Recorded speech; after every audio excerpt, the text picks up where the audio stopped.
listen. Practice, speak. Practice makes you perfect.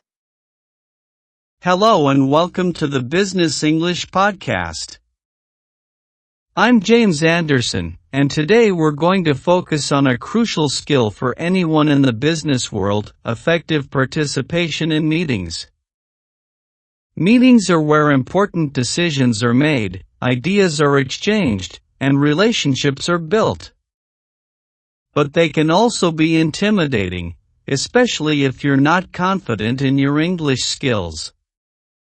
In today's episode, I'll guide you through some key phrases and strategies to help you navigate these situations with ease and confidence.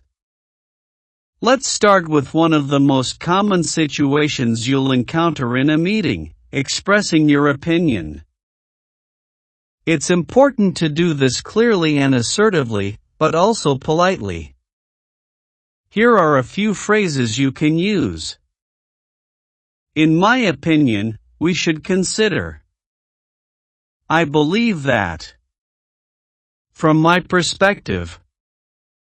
Using these phrases helps to introduce your ideas in a way that's both professional and respectful. Next, let's talk about agreeing and disagreeing. It's natural to have different viewpoints in a meeting, and knowing how to express agreement or disagreement diplomatically is key. Here are some phrases for agreeing. I completely agree with you. That's a great point. I share your view on this. And for disagreeing, I see your point, but I understand where you're coming from. However, I have a different perspective on this matter. These phrases help maintain a constructive and respectful dialogue. Now, let's move on to asking for clarification. Sometimes, you might not fully understand what someone is saying, and it's important to ask for clarification in a way that's clear and polite. Here are some phrases to use. Could you please clarify what you mean by? I'm not sure I understand.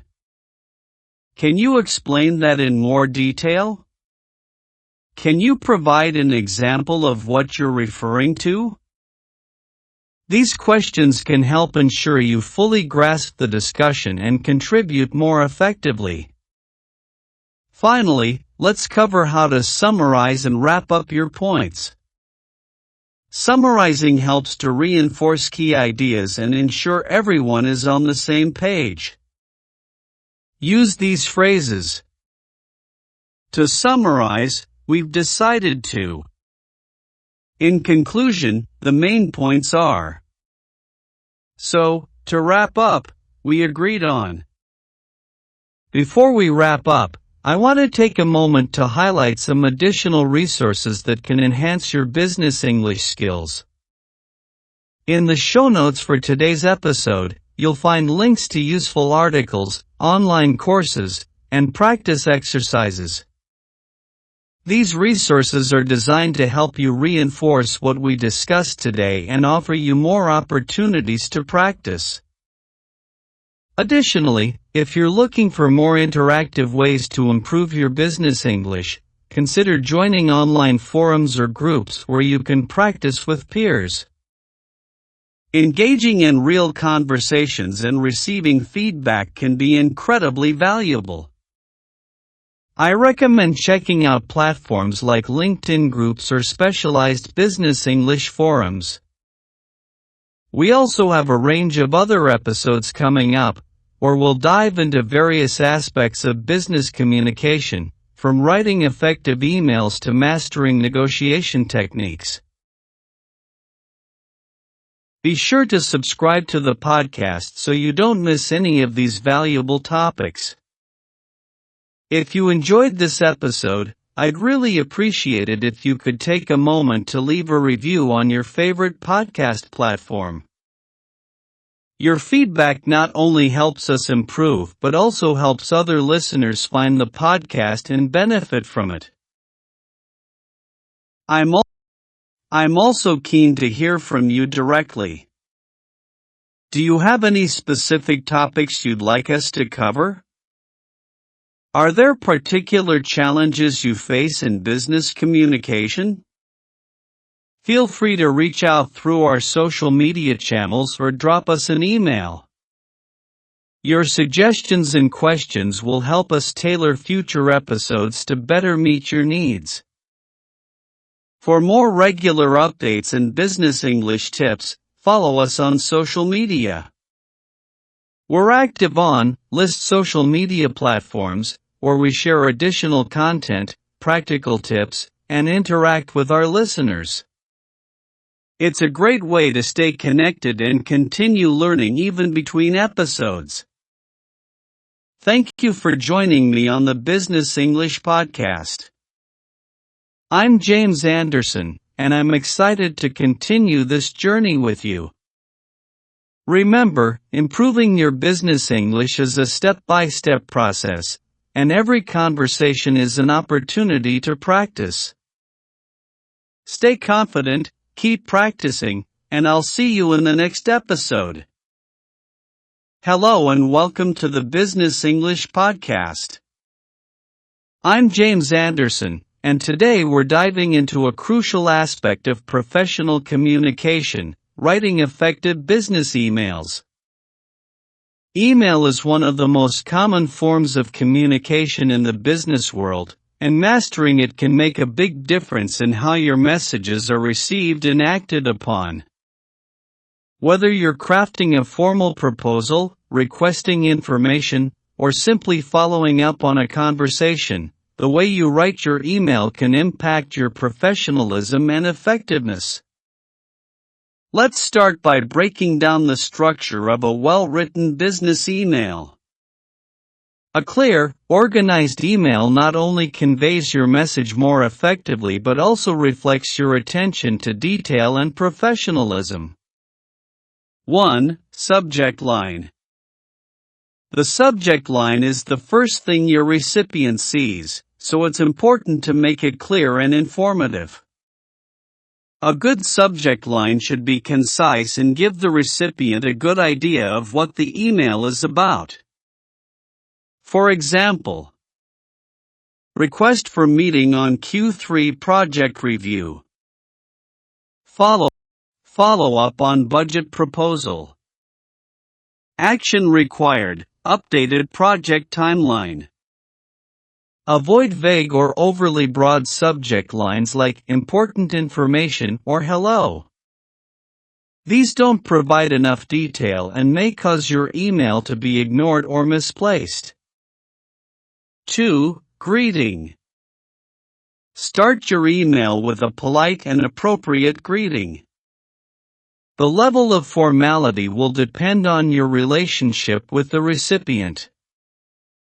For formal communication, use Dear Mr. Smith. Hello Dr. Johnson. For less formal situations, you might use Hi Sarah. Hello John. When in doubt, err on the side of formality, especially if you're communicating with someone you don't know well or if the context is professional. 3. Opening line. Your opening line should briefly state the purpose of your email. This helps the recipient understand the context right away. For instance, I am writing to request a meeting to discuss our upcoming project. I wanted to follow up on our previous conversation regarding the marketing strategy.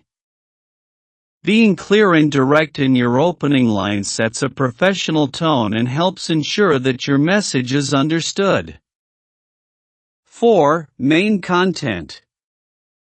In the main body of your email, clearly and concisely present the information or request.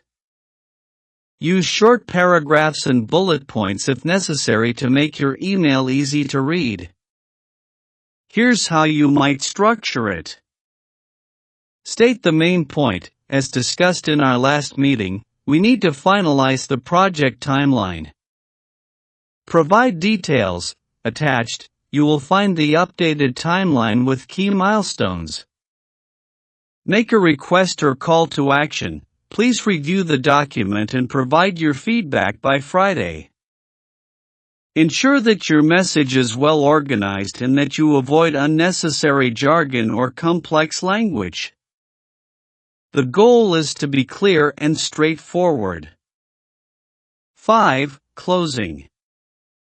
Conclude your email with a courteous closing line. Depending on the formality, you might use, "Thank you for your attention to this matter. Looking forward to your response. Best regards." Choose a closing that fits the tone and context of your email. Avoid overly casual or informal closings unless you're familiar with the recipient. 6. Signature. Your email signature should include your name, position, and contact information. A standard signature might look like this: James Anderson, Marketing Manager, ABC Corporation. Including a professional signature not only provides your contact details but also reinforces your role and affiliation. Let's go through a practical example of putting this all together. Imagine you need to request a meeting to discuss a project update. Here's how you might write that email. Subject: Request for meeting on Q3 project update. Dear Ms. Clark, I hope this message finds you well. I am writing to request a meeting to discuss the latest developments on the Q3 project. As we approach the end of the quarter, it's important that we review our progress and address any issues. I have attached a summary of the current status for your reference. Could you please let me know your availability next week for a brief meeting? I am flexible on most days and can adjust to fit your schedule. Thank you for considering this request. I look forward to your reply. Best regards, James Anderson, Marketing Manager, ABC Corporation.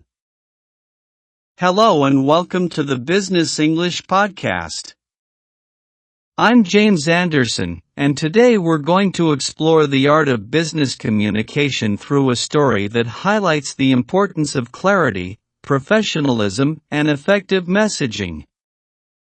Imagine this: it's a sunny Monday morning, and Sarah Thompson, the project manager at a mid-sized tech company, is gearing up for a big week. Her team has been working on a major product launch, and there are only a few days left before the big presentation to the executive team. Sarah's inbox is overflowing with emails from her team, clients, and vendors. Among them is a particularly important email from Mark, one of the lead developers, who has requested a meeting to discuss some critical last-minute changes to the project. Sarah knows that this meeting is crucial, but she's also juggling several other tasks. She needs to ensure that her response to Mark is both prompt and effective. Here's how Sarah handles the situation, and what we can learn from her approach. 1. Crafting the perfect response. Sarah opens her email to Mark and starts drafting a response. She knows that a clear and organized reply is key to making the meeting productive. Here's how Sarah structures her email. Subject: Request for meeting on project updates. Dear Mark, thank you for your email. I understand the urgency of the changes you've mentioned and agree that we need to discuss them as soon as possible. I'm available for a meeting tomorrow at 10 a.m. or Wednesday at 2 p.m. Please let me know which time works best for you or suggest an alternative if neither fits your schedule. In the meantime, could you please send me a brief summary of the changes you're proposing? This will help me prepare for our discussion and ensure that we make the most of our time together. Looking forward to your response. Best regards. Sarah Thompson, Project Manager, Tech Innovations Inc. In her email, Sarah uses a clear subject line to ensure her email is easily identifiable. She starts with a polite greeting, acknowledges the urgency, and offers specific meeting times. She also requests additional information to prepare for the meeting. This approach not only addresses the request effectively but also sets the stage for a productive discussion. 2. The meeting. The next day, Sarah and Mark meet to discuss the changes. During their conversation, Mark explains the technical adjustments needed, and Sarah listens attentively, asking clarifying questions when necessary. This is an important part of effective communication, ensuring that you fully understand the other person's perspective before making decisions or giving feedback. 3. Follow up. After the meeting, Sarah follows up with a summary email to Mark, recapping the key points and action items discussed. This step is crucial for ensuring that everyone is on the same page and that tasks are clearly assigned. Here's what Sarah's follow-up email looks like. Subject: Summary of our meeting on project updates. Dear Mark, thank you for our meeting earlier today. I wanted to summarize the key points we discussed and confirm the next steps. Adjustments to the user interface will be implemented by Tuesday. We'll need to test the changes by Wednesday to ensure they're functioning correctly. I will review the updated interface on Thursday and provide feedback. Please let me know if I've missed anything or if you have additional comments. Thanks again for your prompt attention to these updates. Best regards, Sarah Thompson. This follow-up email serves as a record of the meeting and reinforces the agreed-upon actions. It's a great example of how to maintain clarity and ensure accountability. 4. Reflection. Reflecting on Sarah's approach, we can see several key takeaways. Clarity and organization. Structuring your emails and communications clearly helps avoid misunderstandings and keeps everyone informed. Promptness. Responding to important requests in a timely manner demonstrates professionalism and respect for others' time. Follow-up. Summarizing discussions and confirming next steps ensures that everyone is on the same page and helps prevent confusion. Business communication isn't just about exchanging information, it's about ensuring that your messages are received and acted upon effectively. By following these principles, you can enhance your professional interactions and contribute to successful outcomes. If you have any questions about business communication or if there's a topic you'd like us to cover in future episodes, please reach out to us. You can find our contact details in the show notes, and we always appreciate your feedback and suggestions. Thank you for joining me today on the Business English Podcast. I'm James Anderson, and I look forward to helping you improve your business communication skills in our next episode. Remember, effective communication is a key to success, so keep practicing and refining your skills. See you next time.